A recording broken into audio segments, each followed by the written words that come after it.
তৈরি হয়েছে মাত্র এক মাসে।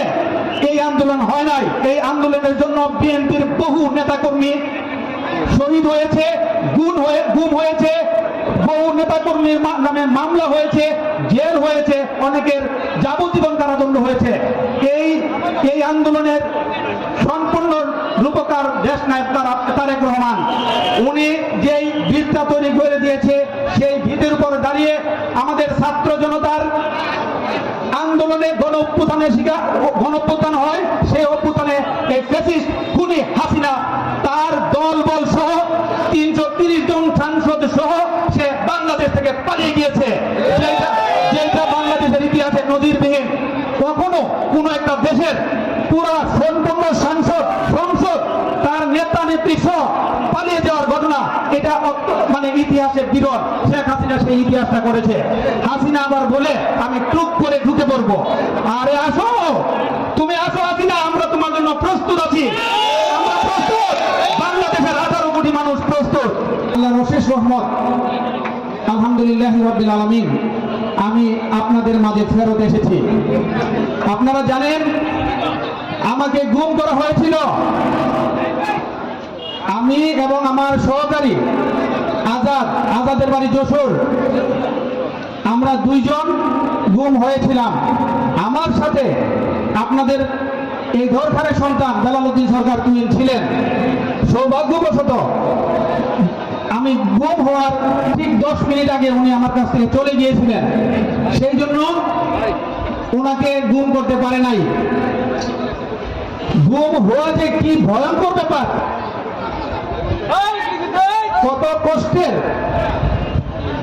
এটা আমি আপনাদেরকে বলে বোঝাতে পারবো না।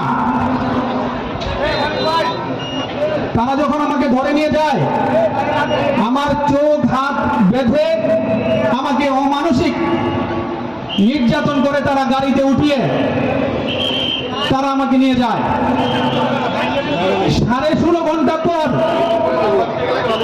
আল্লাহর অশেষ রহমতে আমার প্রিয় নেতা দেশনায়ক জনাব তারেক রহমানের ঐকান্তিক প্রচেষ্টায় এবং আমার দল থেকে বারবার আমার ব্যাপারে ব্রিফিং করার কারণে এবং আপনাদের সাংবাদিকদের সার্বিক সহযোগিতায় আমি সেদিন গুম থেকে ফেরত এসেছি।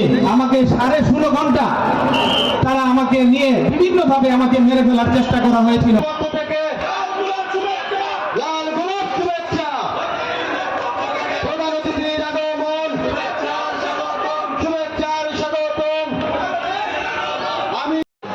সামনে যারা আছেন তাদের কাছে কিছু অনুরোধ করছে। আমরা দেখতে পাচ্ছি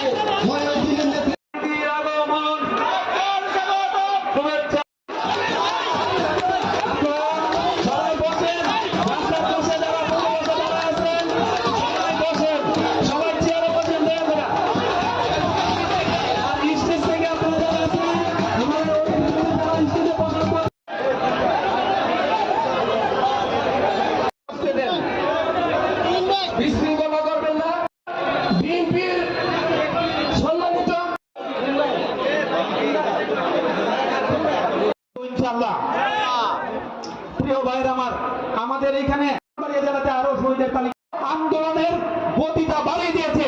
সেই মুক্ত বসার জন্য অনুরোধ করছি। আমাদের সিনিয়র বিপ্লবী নেতা দিদিতে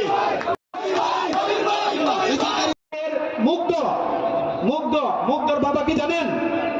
আপনারা জানেন বাঞ্ছারামপুরের সন্তান। আমি বলবো বিএনপির কম পক্ষে